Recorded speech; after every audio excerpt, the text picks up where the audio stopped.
Anywhere in the world you are watching this program, my name is Linda and I welcome you to Linda's TV show. If it is your first time and you like what you are seeing, kindly subscribe, put on your notification bell to all notifications. This will enable YouTube to recommend and suggest our videos to you. If you do not turn on your notification bell, you won't know when I upload a new video. Here, we react to all forms of video, especially what is happening in Nigeria and in Biafra land. I put a disclaimer that here in Linda's TV show, we do not promote misleading information, hate speech, violent or instigating war. I always seize every opportunity to appreciate YouTube for allowing us to use their platform to bring this information across. Hello and welcome. This is kind of an unusual thing for Jihad Watch video, but it is indeed, I think, something that is of tremendous interest to a great many people, especially to those interested in the phenomenon of the persecution of Christians and wanting to resist it. Today, we have as a very special guest, Dr. Ngozi Orabwezi, who is Deputy Prime Minister of the United States of Biafra. Welcome, Dr. Orabwezi. Thank you so much, Robert Spencer. Alright, depending on your time zone and your location, that's about the 4th day of October 2025. This particular video made yesterday, when they listed the people who made it possible to the reason why the US government the genocide named on the Christians in Nigeria. So I listed a whole lot of personalities and people who made it possible these killings in the nation of Nigeria. I listed Simon Ekpa to be among the lists. I listed the Pope of the Anglican body or Catholic body. I listed VDM. I listed so many other videos. Some posts yesterday. When you watch that video, go to my page or channel. You will see that video. This morning, I'm with another person who also contributed, made it possible. This genocide on Biafrans and Christians. And one of that person is Dr. Ngozi Orabwezi. Actually, settled down watch this particular interview some weeks ago. This interview, she reviewed a whole lot of things going on in Southeast, a whole lot of things going on. I mean, ranging from the terrorism, the killings, and the Christians. So I want you to watch the video, share your thoughts and opinion after watching this video, because she's among the people. As I'm Nangane with videos of people who made it possible, people who stood, who sent this cries of our people to the international body. So watch this particular video, okay? You know what the conversation is all about. You watch the video, make sure video share. Candles always arrive for this particular update. Enjoy the rest of the videos, guys. I'll be right back. Thank you for being here. I have to tell you right off, though, there's quite a bit of controversy about this, and so I thought, why don't we address this right away and clear the decks. In the first place, I wanted to emphasize that I, of course, am not Biafra, obviously, and I am here speaking about this issue because of the connection of Biafra and its independence to the persecution of Christians. So I'm not endorsing any group. I'm not endorsing any group either, but many people are upset. And the problem on Twitter, or X, is that you can't really tell who these people are, or if they are who they claim to be. But some of them are saying you are not who you claim to be. And so could you please, in the first place, tell us who you are claiming to be and why we should pay attention? Yeah, thank you so much, Robert Spencer. It's not about me claiming to be. I'm not claiming to be anything. I'm going to let you and whoever is listening know who I am. My name is Dr. Ngozi Orabwezi. I'm the Chief of Staff and the Deputy Prime Minister to the newly declared United States of Biafra. Thank you. And now, because I'm sure you're aware, in the United States and also in the West in general, there is a great deal of ignorance about Nigeria, about Biafra, about West Africa in general. Could you please fill us in about what is Biafra, what is the United States of Biafra, and what you are trying to do and why? Thank you so much for that question. The United States of Biafra was a nation between 1967 and 1970. We were an independent nation. And we fought a brutal war with Nigeria between that period. At that time, we had our leader, Emeka Odumegwu Ojukwu. So, after that war, between 1967 and 1970, when the war ended, the persecutions, the problems that existed at that period still existed to date. Problems such as marginalization, the killing of Christians, the lack of freedom, so many things going on against the indigenous people of Nigeria, of which Biafra, United States of Biafra, is one of them. So all this while, we were thinking there'll be a change. Several leaders in the past have thought there'll be a shift in making Nigeria one nation.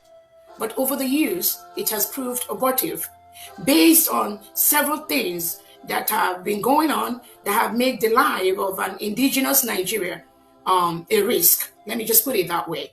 So on November 29th, 2024, United States of Biafra, all Biafra indigents from across the world, we gathered in Finland, in Lahti, Finland, to redeclare the United States of Biafra. We've conducted a self-referendum where over 50 million Biafrans have voted to exit Nigeria. We have met all the criteria as an independent nation, which we had before, actually, between 1967 and 1970. So we have to redeclare that state in November last year. So that is where Biafra stands right now. We are a sovereign nation with a government in exile and a government in homeland with 40 states in Biafra territory. So that is where we are right now. Thank you. Now, let me ask you, though, you said that the Declaration of Independence was made in Finland. And so, obviously, it was not made in Biafra. What is the status of your movement inside Biafra itself? Okay. So it was a concurrent event because we already have an established structure inside Biafra. We have the 40 state administrators, whom we call governors right now. We have 15 county in each of the state. And then we have the districts and we have the wards. So while we were in Finland declaring the United States of Biafra, there were activities also in homeland, in all the 40 states of the Biafra, doing almost similar things that we were doing. So we have a very strong relationship between the United States of Biafra government, from the Biafra Republic government in exile, and the homeland de facto government. We work together. I see. And so I understand, however, that immediately upon the Declaration of Independence, the Prime Minister of the United States of Biafra, Simon Ekpa, was arrested in Finland. Is that correct? No, actually, it was done before the declaration. Just about a week or 2 weeks before all Biafrans assembled in Finland, the Prime Minister, Simon Ekpa, was arrested by the Finnish authorities. It will happen before the declaration, not after. Is he still in custody? He is. Oh my. And I find that interesting, especially in light of the fact that another group, the indigenous people of Biafra, its leader, Mazi Nnamdi Kanu, is also in prison. And what is the relationship between your group and his? Nnamdi Kanu is the leader of the indigenous people of Biafra. Our Prime Minister for the United States of Biafra is Simon Ekpa. That is the relationship.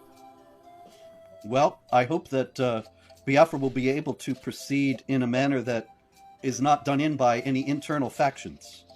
In any case, can you please explain to us what is the relationship between this Declaration of Independence and this very newly independent state and the persecution of Christians that has been ongoing in Nigeria? Thank you so much for that question. The persecution of Christians in Nigeria has been very troublesome. It has been very, very sad.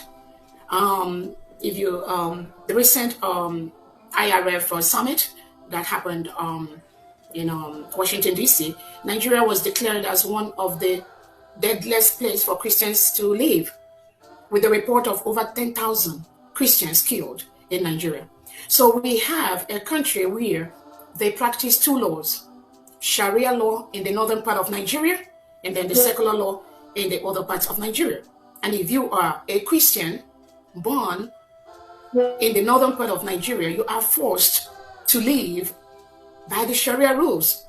You may remember the case of Deborah, the undergraduate that was stoned to death just because she made a statement to the effect that Jesus Christ helped me.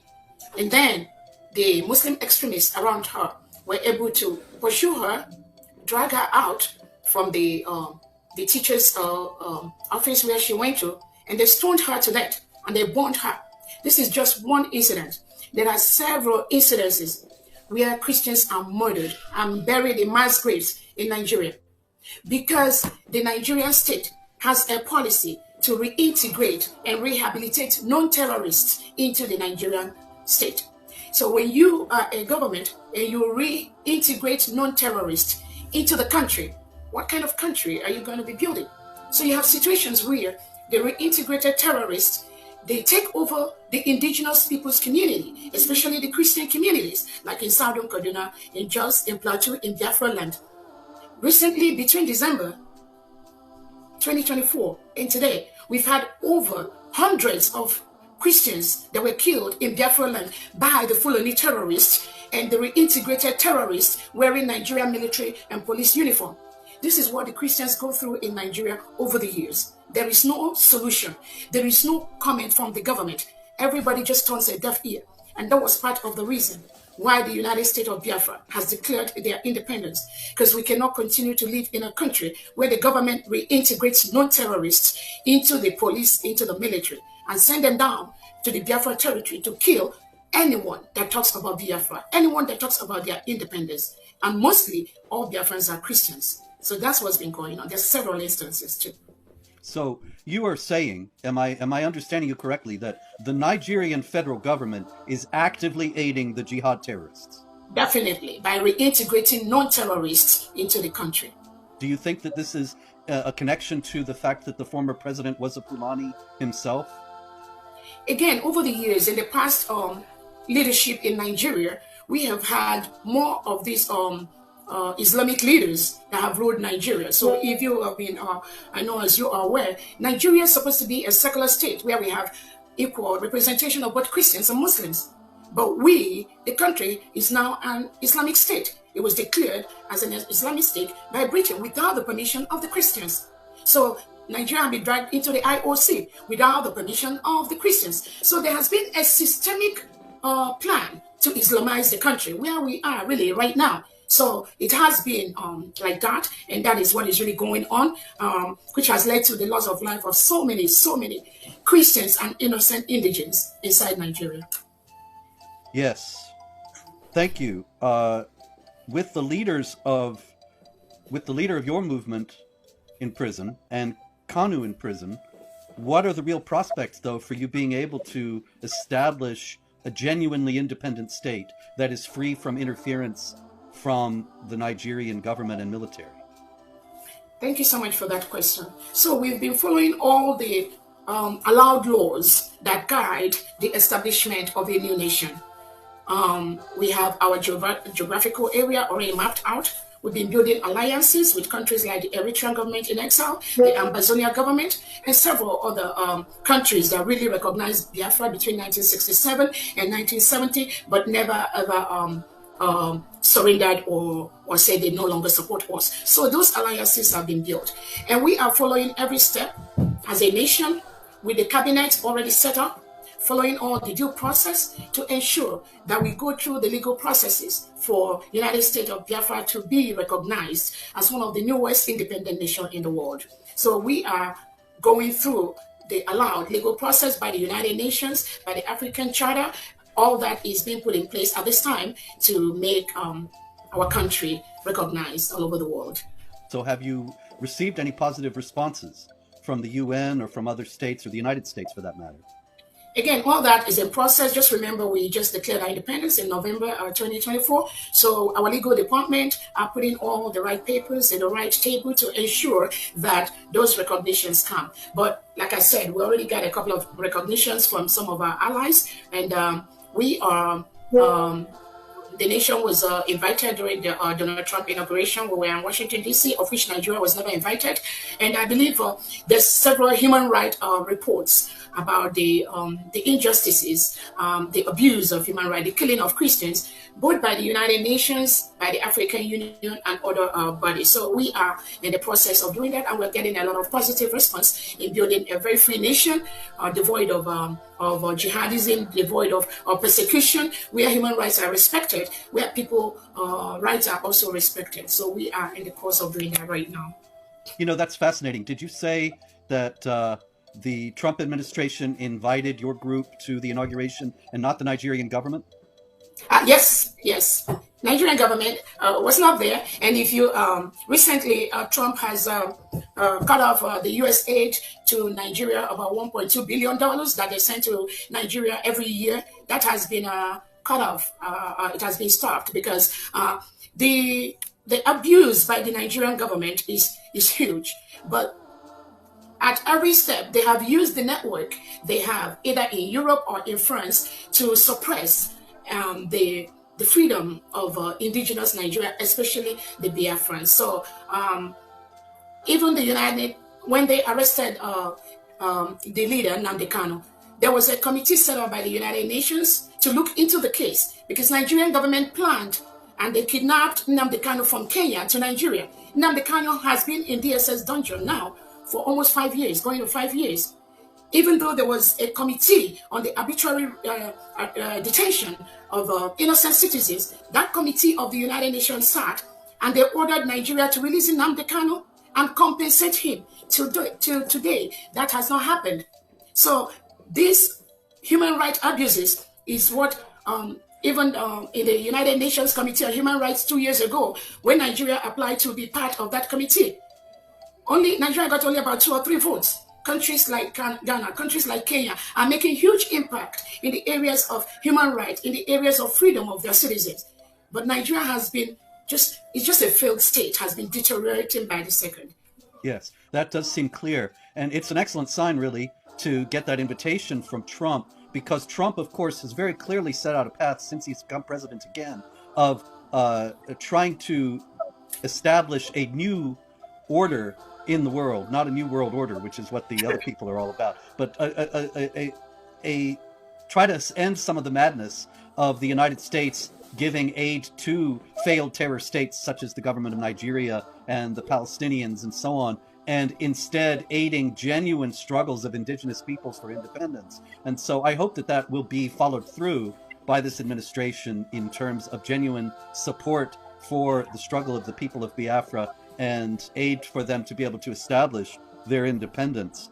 What do you think of the prospects, however, on a more negative note, unfortunately, of a war starting like the war that took place between 1967 and 70?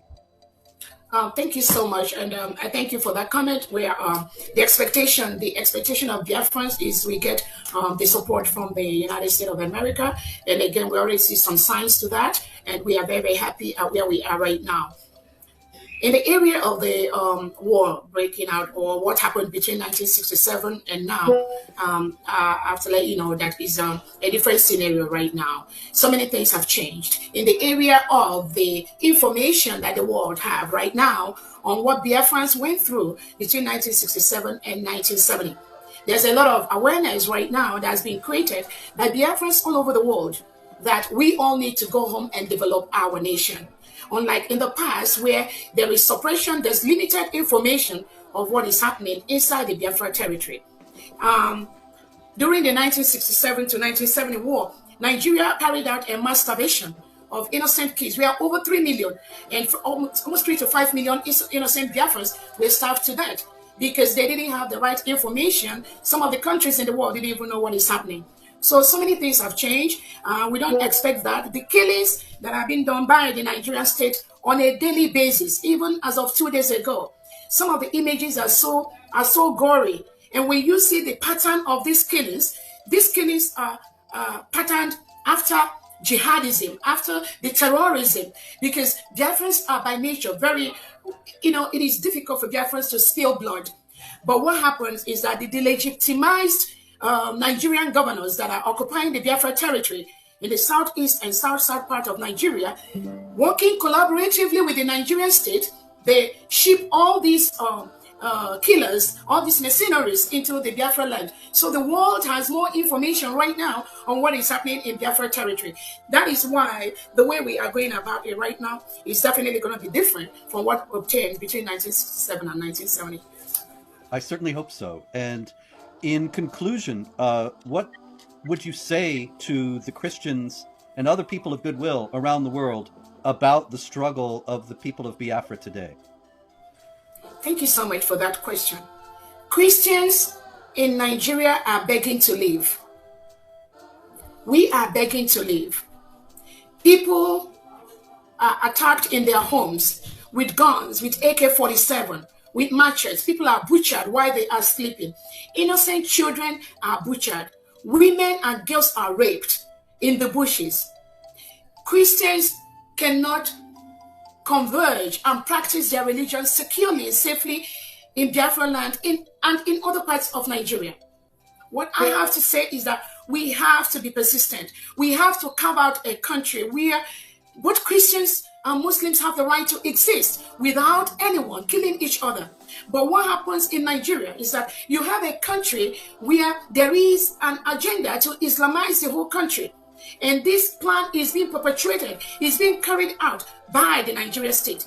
Currently, the Prime Minister of the United States of Biafra is being detained and incarcerated in Finland by the Finnish authority on a very flimsy excuse that Simon Ekpa, who is our Prime Minister, is inciting Biafrans. How can you incite people that are just begging to leave? People that are killed by their hundreds every day. And we have our leader, Prime Minister Simon Ekpa, Nigerian government, through their Foreign Affairs Minister, Bianca Ojukwu, has just laid out some truncated charges against our Prime Minister, and Finland arrested him just 2 weeks before we declared our independence. But Biafrans, mostly who are Christians, we were resolute. We all converged in Finland. We were able to declare our independence, despite Finland holding our Prime Minister to truncate that process. So that shows that you cannot just defeat an ideology. We are Christians. We are begging to live. We do not want to live in a country whose policy is to rehabilitate and reintegrate non-terrorists like Boko Haram into the military, into the police. Nothing is secure. So I encourage Biafrans to be resolute. I encourage Christians all over Nigeria to be resolute. We have to stick our ground and ensure that it is okay for self-determination. It is okay for self-defense. These are rights that are guaranteed by the United Nations, by the African Charter.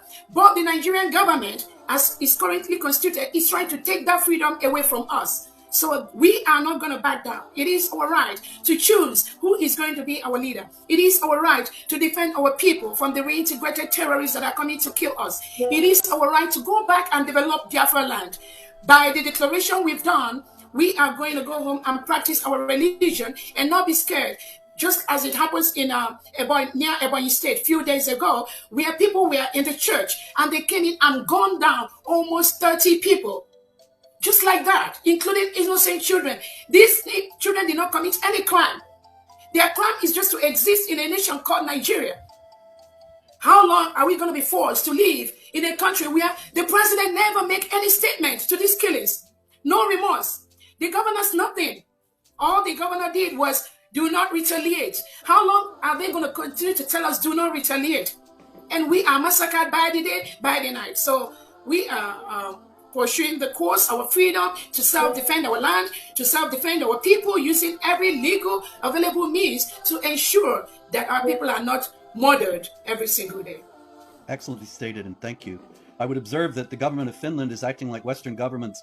Hello, my wonderful people. As we have finished watching this interesting video, please, I want to see your comment, your contribution, your opinion in the comment section. Like I said earlier, let us do it constructively. Tell me what you think about this video that you have just watched, and also about the platform. If you haven't subscribed, what are you waiting for? Please remember to subscribe, put on your notification bell, share this video, and remain blessed.